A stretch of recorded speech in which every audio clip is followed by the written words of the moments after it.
Hey y'all, it's April here at Vinyl Cottage in Northport, Alabama. Welcome back, and today we are going to look at applying one of our HTV transfers using a home iron. So we're going to hop right to it. Y'all join me and let's get started. Alright guys, so to apply the transfers with an iron, of course you need an iron. Now the one I'm using is just a small little travel iron. It's what I keep in the store. I have had this for a really long time. I think it came from Target, not 100% sure. First thing you're going to want to do is you're going to do a pre-press, and so you're just ironing out any wrinkles and any moisture that might be trapped in the fabric. And y'all, if you're anywhere local to me, you know this Alabama humidity, there's always moisture in your fabric. So after you do that, you're just going to take your transfer, and we're using this cute little Santa hat transfer, and you're going to place it where you're going to press it on.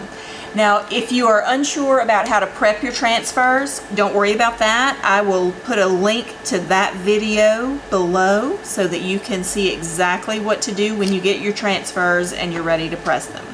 So you place it on where you want it to go, center it just the way that you want it, and then this right here is my Teflon sheet. I'm placing it on top. If you don't have a Teflon sheet, that's quite all right. You can use parchment paper. You just want to use something you need to protect your iron from anything melting on it. You need to protect your garment that you're pressing on so that it's not going to scorch. So parchment paper will work just fine if you don't have Teflon. Just remember, you don't want to use anything that has a waxy film on it because that will melt. And then you just take your iron, and I'm going to put pressure on it for about a count of 15 seconds. Now the design that I'm pressing is bigger than my iron, so I'm going to have to do 15 seconds, and then I'm going to move it to another spot until I get the entire design pressed. So just like that, you're going to move it. Now just a quick little tip, if you are doing this at home and you're doing this on like maybe a wooden coffee table or a wooden kitchen table, protect your surface.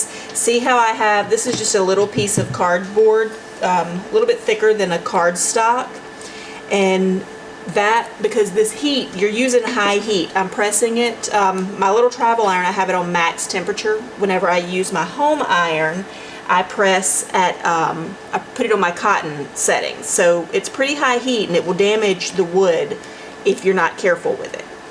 You also, another tip is I don't ever press on using my, I don't ever press using my ironing board because it's not sturdy. It has too much give. You want to press on something that whenever you're pressing, it's going to get the full force. Okay, so if we've done a good press, this will easily come off. And that's the thing about using an iron, is pull it gently, and if you see any piece that doesn't look like it has adhered well, you lay it back down and you keep pressing. Now, one thing that I like to do whenever I use my home iron is I flip it inside out, and I just give it a short little press from the back.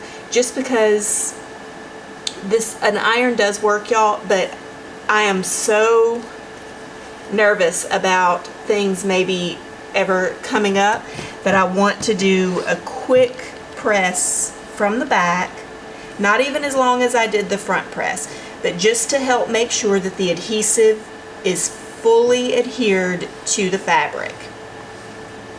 Alright, and then once you are done, you flip it back in, and there you have this cute little onesie ready to go. And what's so great about our transfers is this spot right here. Oops, see, look, there we go. We have a spot right there that's showing it did not get a good press. It looked like it was trying to lift. So I'm just going to press it back down.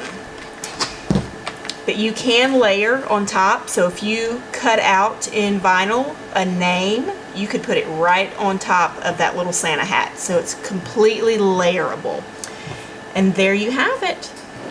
Thanks for joining me today. If you found this video informative or helpful, then I would appreciate it if you would give us a thumbs up, subscribe to our channel, and even let me know what it is that you would like to see us help you with.